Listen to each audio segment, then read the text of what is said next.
let everybody have the freedom of marriage, be able to marry who you want and be able to be with who you want and not be bashed in public because of your way of life. And so I recently saw pictures of the LGBT had a little get-together in New York trying to get the message across that they want equality for lesbian gay rights. And this really made me think, just like, wow, I saw so many signs that said like things like gay people shouldn't get married, man was made to be with woman, and woman was made to be with man, and like the Bible says Adam and Eve, not Adam and Steve, and just horrible things like that. Like bringing the Bible into this. The Bible does not criticize. The Bible, Christianity is a loving thing. God is a loving person, and he loves all his children. So how are you just gonna X out somebody saying, oh, well, God doesn't like, you can't say who God doesn't like because you are not God. And you know what?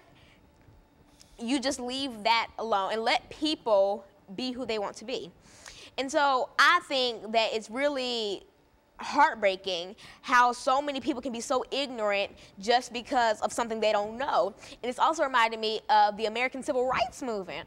Like, I see so many similarities to the LGBT movement, to the Civil Rights Movement. So many people say black people are supposed to be enslaved and gay people are supposed to be burned. Like, so many people are so quick to say we've overcome that time of ignorance in American history when we haven't. It's coming right back. We had that span.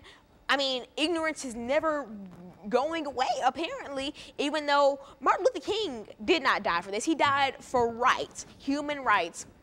And gay marriage should be a human right. I mean, marry who you want to. If you feel the need to marry a woman, you should be able to go to a courthouse and say, I want to marry Judy, and Judy wants to marry Sarah, and they should get married. Just like if Sarah wanted to marry Adam and Adam wanted to marry Sarah, they could get married. But see, Sarah can't marry Emily. And why can't Sarah marry Emily? Because they're two women. What is the big difference?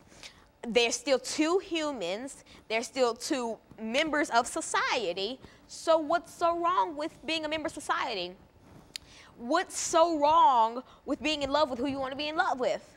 Some people just don't fit the average criteria, and oh what? Everybody's different. Everybody's special in their own way. And so I don't think that they should be X'd out or just pushed away like African Americans were during the Civil Rights Movement. Because think of how you would feel if you wanted to marry the same gender as you, and you couldn't.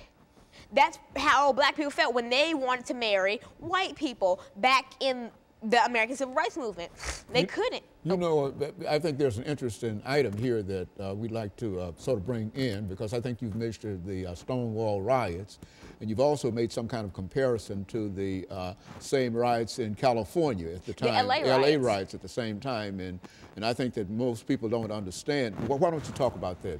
Because earlier I was thinking about it, and not that I'm really comparing the LA riots to the Stonewall riots, but they were both triggered by an event that shook up a community. The Rodney King beating shook up the African American community. The LA riots. Police raids shook up the gay community. Stonewall riots. It's ignorance shaking up people, making them do irrational things. Ignorance is the main component in this. What if Rodney King was never severely beaten? I'm not gonna say that there weren't that there wouldn't have been the LA riots, but Rodney King's beating inspired the LA riots. So there might not have been LA riots.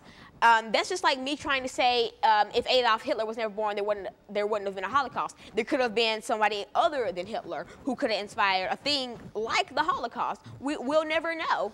But still, if the police had never started to raid Stonewall and raid it, we might not have had the Stonewall riots. But then, without the Stonewall riots, we wouldn't have had that catalyst to push off the LGBT movement in America. But see, even without it, gay people probably would not have still been able to get married to this day, because as I was saying, this has been people haven't accepted this even before the 18th century. And so you really got to think about it. It's almost like, I mean, you aren't any better than a person because of beliefs. Like, that's like me going down the street and saying, hey, I'm better than you because I'm a Methodist and you're a Catholic. So, I mean, that's your way of life and my way of life. Everybody should be able to express themselves as they wish to express themselves. And the LGBT movement is similar to bullying. I mean, you are scared to be yourself and to come out and be your true self because of how society is going to look at you.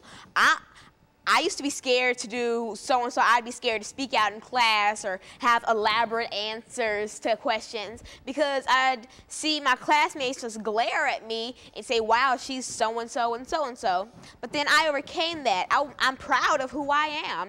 And I will stand up in class and I will say what I want to and I will have the most elaborate answer you might ever hear. Okay, because I'm true to myself. And Alana, I think, and while you're dealing with all of these elaborate answers that you're giving us now, and we certainly appreciate that. What we're going to do, we're going to take this second commercial break, and then when we come back, I want you to get into other aspects of this movement and the impact that it is having. And we appreciate the information.